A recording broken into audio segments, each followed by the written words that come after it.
wala dini sio njia ya uzima, na kuambia usijivune.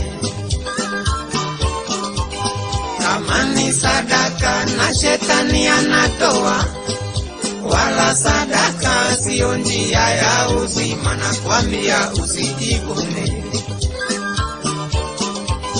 Kama ni kuimba na shetani anaimba sana, wala kuimba sio njia ya uzima, na kuambia usijivune. Yesu makofi. Tunataka kufundisha kuhusu jinsi ya kuwa mhubiri bora ama mnenaji bora ama msemaji bora. Wakati unataka kuinuliwa katika karama ya kuhutubu, katika karama ya kuhubiri, katika karama ya kuongea mbele za watu, ni lazima kuna vitu fulani Yesu Kristo awekeze ndani yako, ndio upate kusimama mbele za watu ukiwa na ujasiri wa kuongea na hata kuwahutubia. Si wengi wanaweza kusimama mbele za watu na wakaongea, lakini nashukuru sana hapa Bombolulu, hata wageni ninapowapa nafasi ya kuhubiri, ninaona Yesu anawajenga na wanasimama hata kuhubiri kwa ujasiri.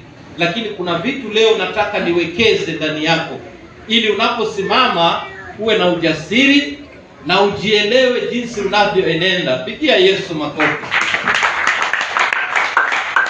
Inapendeza wapendwa, na nikimaliza hayo leo nitafundisha kuhusu ndoa zetu. Ujumbe wa ndoa nimekuwa nao kwa kongamano, nimekuwa nao kwa wamama, lakini imempendeza Yesu kunikumbusha ya kwamba nifundishe ujumbe huu japo kwa maandiko mawili au matatu ndani ya kusanyiko, lakini nitajaribu niende na hekima ya juu ili mpate kunielewa. Pigia Yesu makofi. Jambo la kwanza, wakati unataka kuwa mhubiri ambaye ni mzuri, mhubiri ambaye neno lake litapenya, mhubiri ambaye atavutia watu wasikize ujumbe. Ninasema mambo haya kwa sababu unaweza kuhubiri tu, lakini watu wasipate kitu, watu wasiokoke, watu wapite na kwenda. Lakini ni jinsi gani ambavyo wewe unaweza kuhubiri mtu hata kama anapita akasema ngoja nimsikize huyo jamaa kidogo. Yaani anapita lakini anasema kwa dakika mbili wacha nimsikize huyo jamaa, kwa sababu yale mambo unaongea na vile ulivyo inamshinda hata kwenda nyumbani. Atasimama hapo saa 9 akisema wacha nisikize kwa dakika mbili, atafika nyumbani saa 1, kwa sababu ya hivi vitu nataka kukwambia. Ukinielewa utakuwa mhubiri mzuri. Na haya mambo yanafunuliwa na Roho, na sisi kama watumishi tunataka kuziweka ndani yenu, nanyi muongozwe na Roho. Pigia Yesu makofi. Ninataka kama unaandika uandike, nitakupa mambo kama 10 hivi.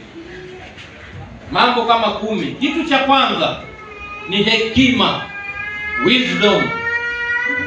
Inaitwa nini? Wisdom, hekima. Katika karama zote za Roho, karama ya kwanza inayoongoza karama zote ni hekima. Kama una hekima, hata kama unaimba utakwaza watu, lakini kama una hekima ndani yako atakuongoza. Karama ya kwanza ni nini? Hekima. Chochote unachofanya uwe na nini? Hekima, wisdom. Hekima ni Yesu mwenyewe.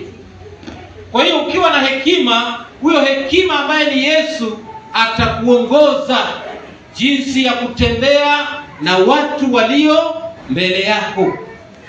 Twende kwa Yakobo 3:17. Nisomee hapo. Wakati ule nilipofundisha mambo haya sikupeana maandiko, lakini leo nitajaribu kwa kila mmoja ninalotaja nikupatie andiko. Kabla hujasoma Yakobo 3:17, ningeomba wasomaji mjipange. Nikitoka huyu ni huyu ili tusiangaliane. Ningependa kuwekeza tu juu ya hayo Waefeso 4:11 ambayo inaweka karama za rohoni. Waefeso 4:11 inasema niliwafanya wengine kuwa walimu, wengine kuwa wahubiri, wengine kuwa, yani imeweka hapo karama zote. Waefeso 4:11. Alafu Wakorintho wa kwanza 12:28 inasema niliweka wengine kuwa manabii, niliweka wengine kuwa kila mmoja, karama ziko pale. Waefeso 4:11 na Wakorintho wa kwanza 12:28. Utazipata hizo karama, ziko pale tu. Hizo karama ziko pale, lakini baba yao ni nani? Wisdom, Yesu. Ikiwa una hekima, hata kama unahubiri utakosa kiasi. Hata kama unahubiri utaongea mambo ambayo hayatafurahisha walio mbele yako. Hata kama unahubiri utakosa hekima ya kuwataki mtu binafsi, kwa sababu kuna hekima ya kwamba hata kama una kitu binafsi na mtu usililete kwenye kusanyiko. Hiyo ni hekima ya kwanza. Mimi nina shida na Mama Benson, hilo jambo langu na yeye nisiliweke hapo. Hiyo ni kukosa hekima. Kama nina shida naye Mama Benson, nimuite tuongee, lakini sio nije nisimame nianze kusema unajua kuna mtu hapa kanisani kwa hivi na hivi. Hiyo ni kukosa hekima na utamkwaza. Ni sawa, lakini ukiwa na hekima, kwanza na wacheni niwaambie kitu kimoja. Usizoee kama mtumishi ama kama mhubiri kama mimi kuhubiri ujumbe kwa ajili ya matukio, yani mambo yanayotokea kanisani. Ukiona kitu ndio unatafuta maandiko na bandika juu yake. Hapo hakuna hekima hapo. Si ndio? Hubiri kile Yesu amekutu. Lakini sio jana tuko sana fulani. Mathayo ngapi? Hiyo Mathayo hiyo. Hiyo Mathayo nikimgonga nayo kuisha. Ni ndugu yako. Ni ndugu yako. Lazima uwe na hekima. Na wacheni niwaambie, kukosana na kupishana katika kusanyiko ni jambo la kawaida. Na ni kusameheana tu. Lakini sio uchukue hiyo kama rungu ya kumpiga mwenzako, utakuwa umekosa hekima. Yakobo 3:17. Twende mtumishi. Nataka muwe haraka kidogo. 3:17. Nisomee hapo. Inasema, ndio. Lakini hekima itokayo juu kwanza ni safi, tena ni ya amani, ya upole, tayari kusikiliza maneno ya watu, imejaa rehema na matunda mema, haina fitina, haina unafiki, na tunda la haki hupandwa katika amani, na wale wafanyao amani. Lakini hekima itokayo juu, Yakobo 3:17. Lakini hekima itokayo juu kwanza ni safi, si sawa? Tena ni ya amani. Yaani hiyo hekima itakupa amani na ndugu yako. Ya upole, itakupa upole na ndugu zako. Tayari kusikiza maneno ya watu, tayari kushauriana. Hiyo hekima itakupa nafasi usiwe mshindani, bali uwe unashauriana na wenzako. Imejaa rehema na matunda mema. Hii hekima ndiyo tunaihitaji, hekima ya juu ambayo ni ya Yesu. Utaongea yaliyo ya Yesu, au utaongea mambo yako. Pigia Yesu makofi. Wisdom. Sitafafanua kwa sana, bali nitaenda kwa jambo la pili. Confidence, ujasiri. Wakati unapookoka, maandiko inasema katika Waibrania 12:28 ya kwamba ufalme tulioupokea sio ufalme wa kutetemeshwa. Hebu nisomee hapo. Ufalme tulioupokea sisi ambaye ni Yesu sio ufalme wa kutetemeshwa. Kwa hivyo Yesu akiingia ndani yako, wewe utakuwa na ujasiri, hautatetemeshwa na jambo lolote. Waibrania 12:28. Twende. Waibrania 12 ndio 28. Inasemaje?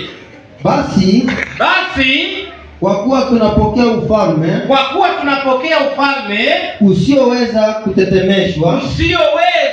kutetemeshwa, na muwe na neema, ambayo kwa hiyo tumtolee Mungu ibada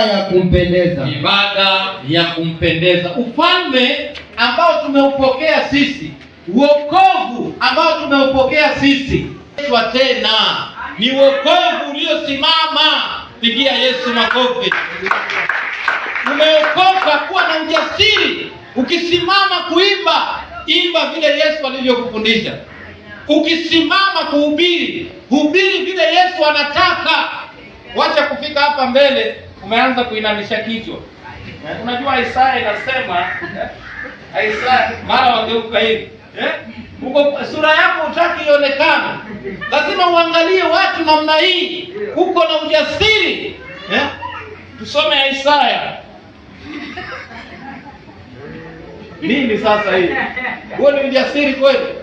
Simama na ujasiri wa Yesu. Inasema hapo 29, kwa sababu Mungu ni moto ulao. Akikaa ndani yako umekuwa moto ulao. Wewe unayetaka kuhubiri kama vile ninavyohubiri sasa na wahubiri wengine, wewe unayetaka kuimba, wewe unayetaka kutenda kazi za Yesu, kuwa na ujasiri. Usiogope. Na wacha nikwambie, kukosea ni kawaida. Ukisimama hapa ukikosea, hata usishtuke. Usiende nyumbani ukiwaza sasa mimi nimefanya vibaya leo, kesho mchungaji atasemaje? Mimi hata ukakosea sikwambii. Pigia Yesu makofi. Sio Yesu atakwambia. Na unapokwazwa kuwa tuna ujasiri wa kuja na unazidi tu kujengeka katika roho. Hilo andiko la ujasiri nimeweka Yoshua 1:7. Inasema uwe hodari na usiogope. Pigia Yesu makofi. Wacha tushuke kwa jambo lingine. Comic relief, ucheshi. Hauwezi kuhubiria watu lisali moja ama masaa mawili kabla hawajafungua mdomo. Watanuka mdomo. Lazima uhubiri wacheke pia. Ndio maana unaona mara nyingi ninapenda ucheke. Usione ninapenda tu kama ni jambo la kawaida, ni mbinu ya kuhubiria. Mtu amekuja tangu alipoketi mpaka aondoke, si atakula huwa atanuka mdomo. Lazima ucheke. Uwe na ucheshi kidogo. Si ni sawa? Na ukiwa hivyo neno linapenya. Hizi zote ni njia za kufanya neno lipenye. Pigia Yesu makofi.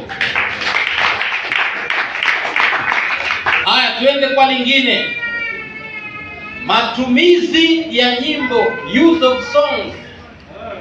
Nahubiri hivi, ninahutubu hivi, na ninawaambia Yesu anaweza wapendwa. Yesu ni mkuu. Alafu baadaye anasema, Baba naomba kubarikiwa, sitoki hapa usiponibariki. Sasa wakati unaimba, endelea tu. Wakati unaimba tu unajisikia kwamba uko mahali pengine. Ujumbe unashuka polepole. Niliwapa ili andiko, wacha niwape tena leo. Mwanzo 32:24. Baba naomba kubarikiwa, sitoki hapa usiponibariki.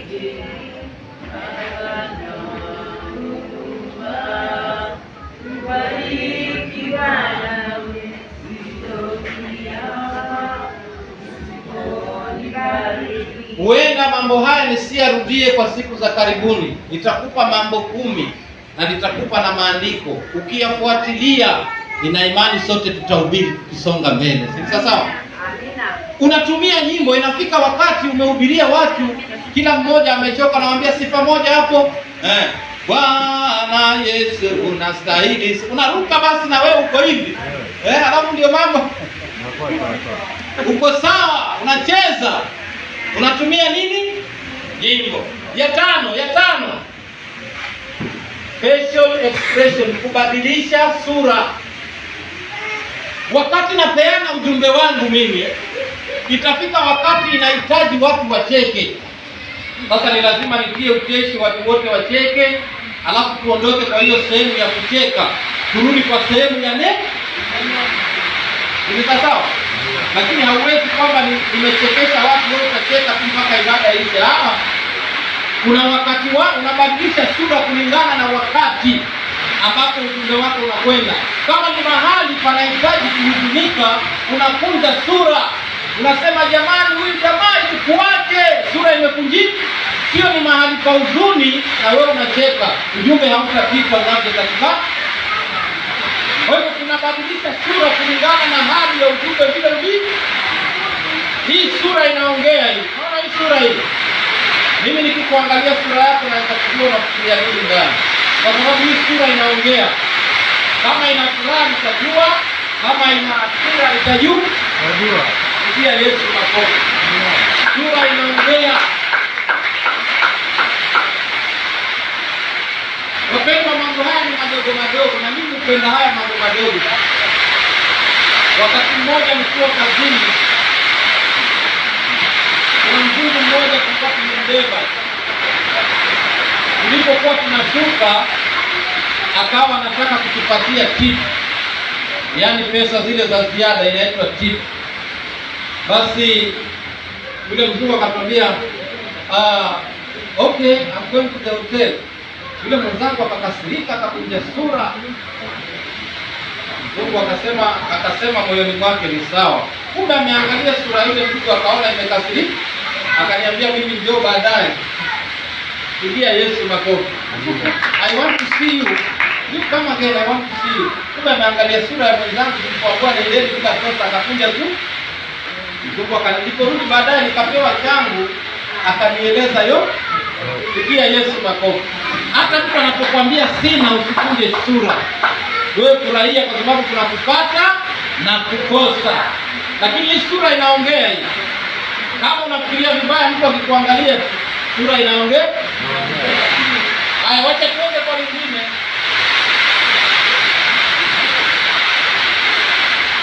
Suspense, taharuki.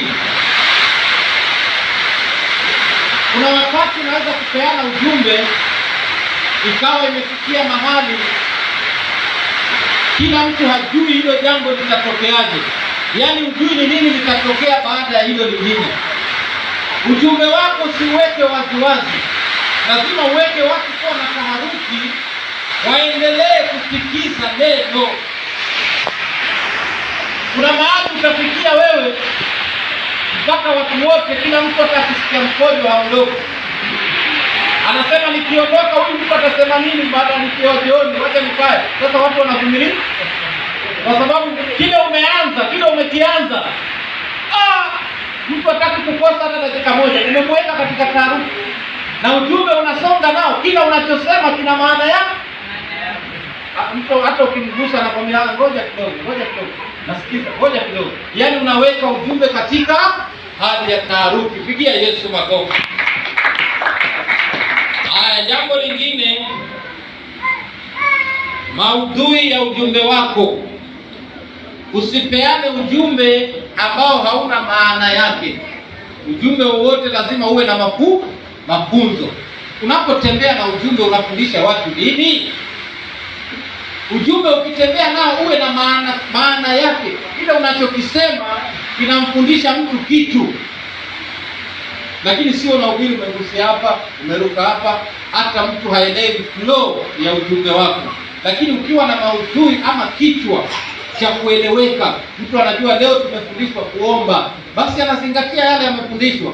Lakini kama ujumbe hauna maudhui, itakuwa mtu akitoka pale, hata ukimuuliza umefundishwa nini leo, hajui. Kwa hiyo jumbe tunazozipeana kama wahubiri ziwe na maana ya.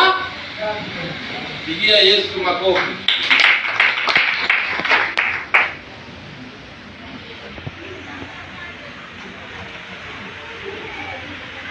Haya sasa ndio nitayazungumzia kidogo upate kunielewa. kuna kitu kinaitwa body language, na hii pia inaitwa reflex action, matumizi ya mwili, yani lugha ya mwili. Naweza kusema yule jamaa alikuwa anakimbia na mimi nami yani napeana body language yangu. Alafu nyingine ni kukava hii stage. Body language ni kukava hii stage. Unaona hii stage yote hii kuanzia hapa mpaka kule ni yangu. Kwa hiyo ni lazima nitembee, niangalie huyu huku pengine kuna mtu anioni, pengine huku kuna mtu anioni, natembea ili wapate kuniona. Kwa sababu nikisimama hapa tu kuna wengine watakuwa kona nyingine hawanioni vizuri. Kwa hiyo kwa kutembea kwangu watu wataniona, na pia kwa ishara ya mwili mtu anaweza kuelewa ujumbe vile unavyoenda. Pigia Yesu makofi. Mfano tu, hauwezi kuimba ikiwa umesimama kama kijiti. Lazima hivi bwana, si ndio? Sasa body language, mikono hivi, mkono hivi, miguu hivi, yani reflex action, mwili unatenda kazi pamoja na ujumbe wako. Lakini kama hata unaimba na umesimama hivi, sasa mtu atakuelewa vipi? Hizi vitu zinaendana, si sawa? Pigia Yesu makofi. Jana niliona mtumishi mmoja akijaribu kueleza kwamba ukiwa mwimbaji jaribu kutembea katika hii line, ni ya kwako, si sawa? Tembea hii hapa ni kwako. Fanya mazoezi yote, kama wewe ni mhubiri tembea mpaka kule mwisho.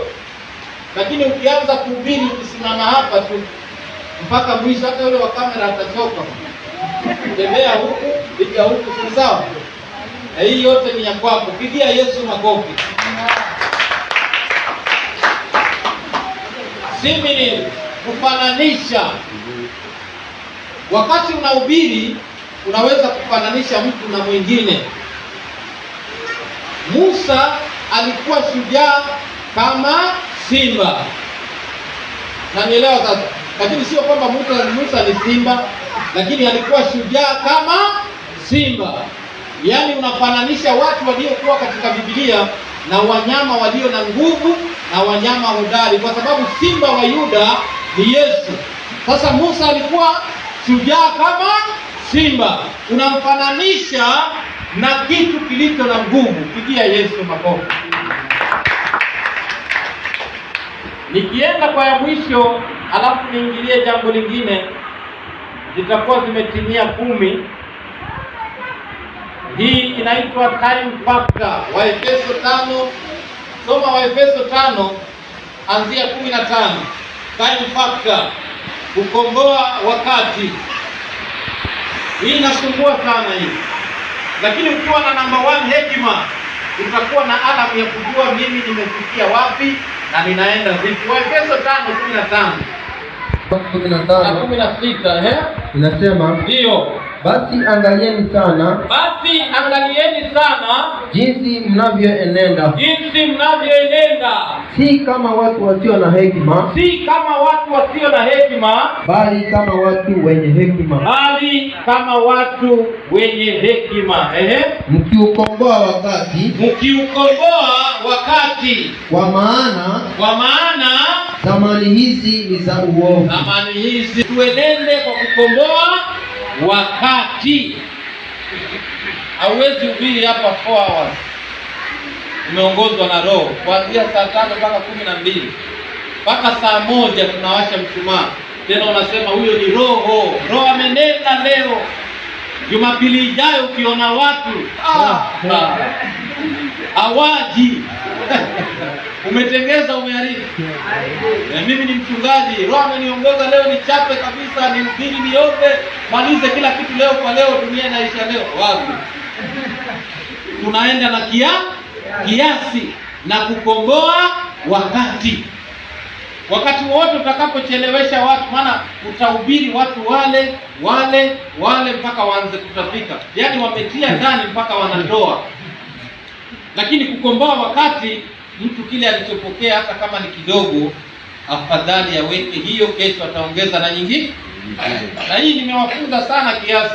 Hii karama hii inasumbua sana kiasi. Watu hawana kiasi baba, kiasi tu. Hii kiasi. Munga sana na hili jambo la kiasi. Kwa sababu mtu atakula mpaka achoke. Wewe bado tu. Tuombe, tuhubiri. Saa 1 inaingia. Saa 2 tuwashe mshumaa. Kwani mahubiri yanaisha? Mahubiri mazuri ni dakika 30, 45, lisali moja. Hapo ni mahubiri mtu ameshiba kabisa, si sawa? Lakini upige 3 hours, 4 hours. Hiyo basi ni semina ya maswali kwa maswali, inawezekana hiyo. Lakini mhubiri mmoja wachoka sasa hivi. Msiseme kwamba ati neno alichokeshi, kila kitu na kiasi. Kila kitu na kiasi chake. Na mahali hakuna kiasi kuna mitafaruku. Watu watagongana. Utaona mtu atakaa nyumbani aseme sipanga hata nikienda saa 8 nikawapata tu. Inafaa akiamka ajue saa 4 hatuko hapa. Inabidi hao iko hapa. Akichelewa ni shauri yake. Lakini hata nikienda saa 7 si bado pastor yeye anaenda tu. Watu watakuwa wanaingia kanisani saa 8. Ingia Yesu makofi. Kosa time factor. Kama unataka kuwa mhubiri mzuri na usikwaze watu, angalia sana hili jambo la muda.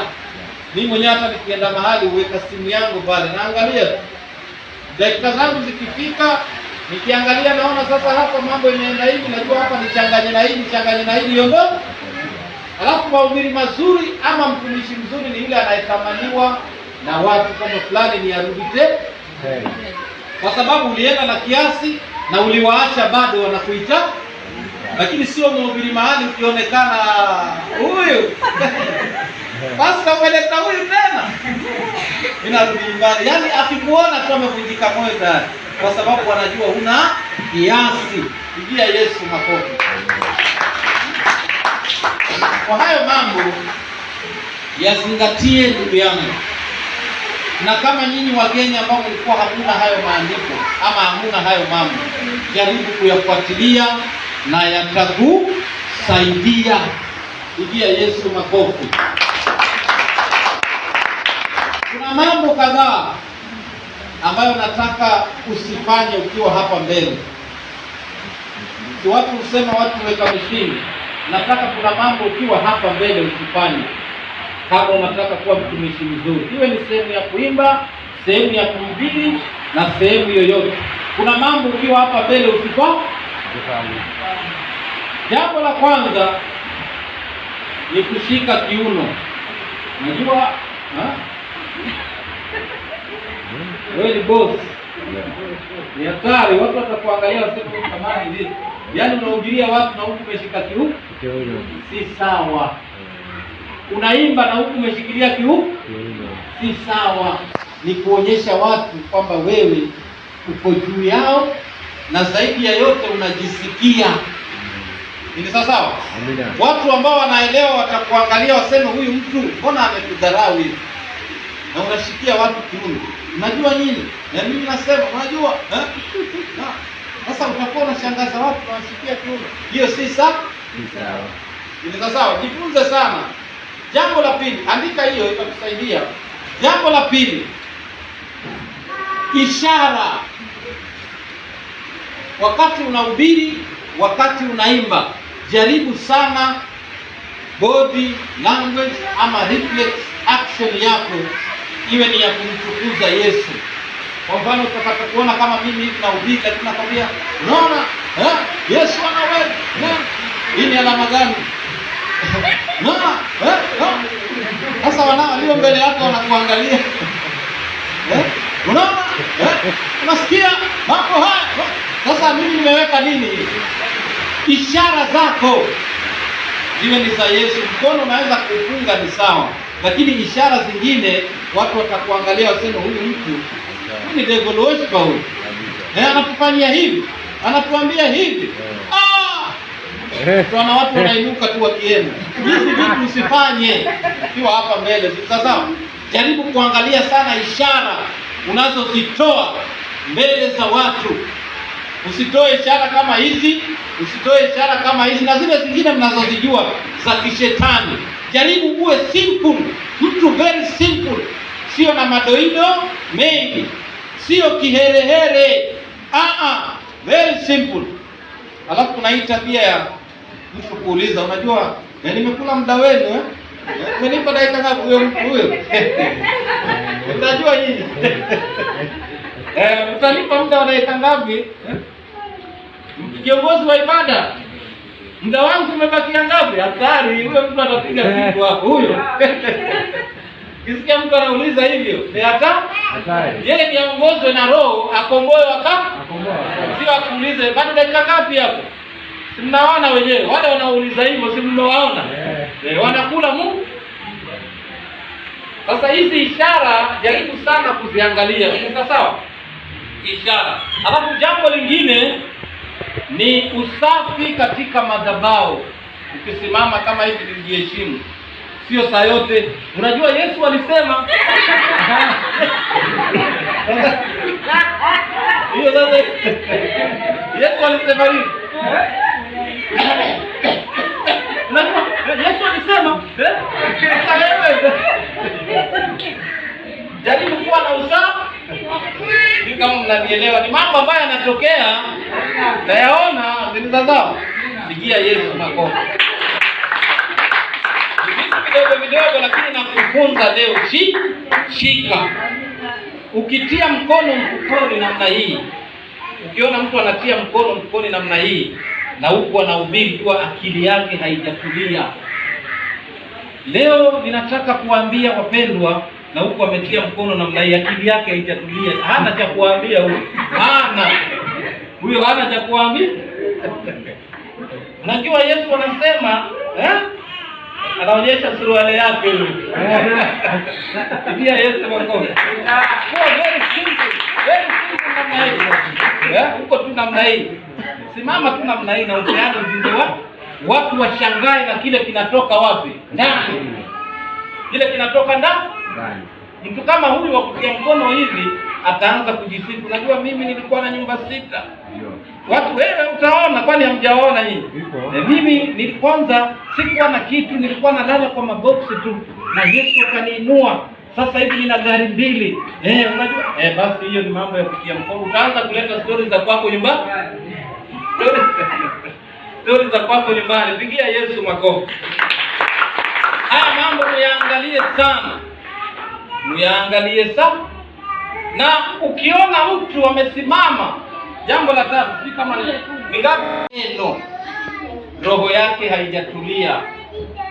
Yesu alisema, fanyeni hivi, alafu anasema, haleluya. Amen. Haleluya. Amen. Haleluya. Amen. Mara 7 haleluya. Amen. Akili huyo roho haijatulia, hakuna kitu. Ukiona mtu anasema haleluya mara 5. Haleluya. Haleluya. Roho haijatulia bado, hakuna kitu.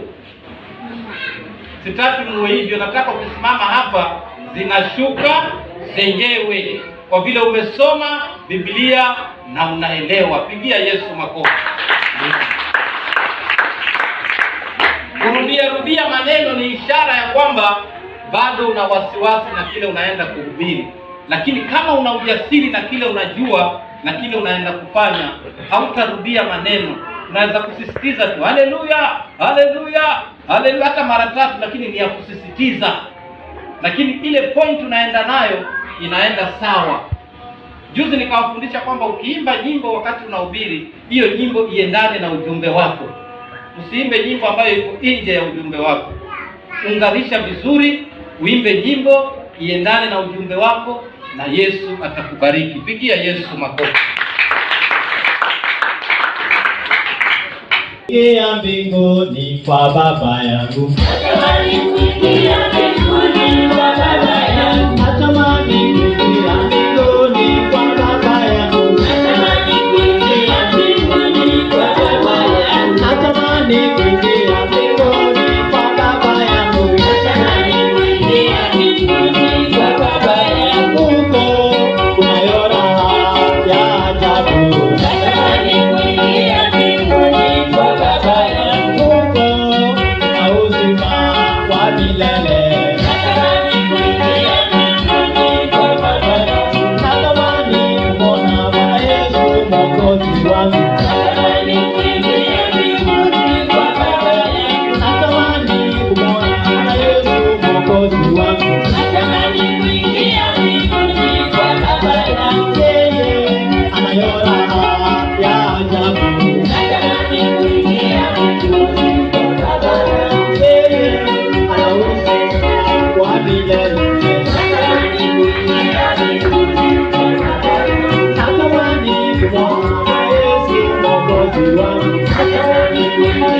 mbinguni kwa